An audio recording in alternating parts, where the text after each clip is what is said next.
Erraten da olentzeroa lesakakoa dela edo lesakan duela jatorria eta betidanik ezagutu da olako lehiaketa edo eta urteak dira lehiaketa antolatzen dela. Eta ja betiko ekitaldi bat da.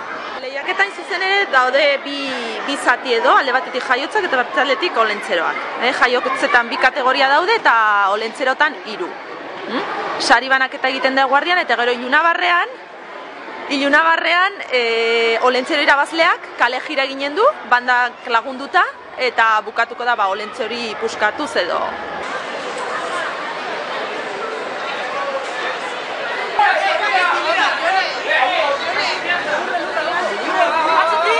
Erran bezala jatorria errate dute lesakakoa dela eta horregatik beti bizi izan da haunitz. Eta lesakarrontzat urteko ekitaldirik onenetakoa edo. San Ferminak eta inauteritekin batera, klaro.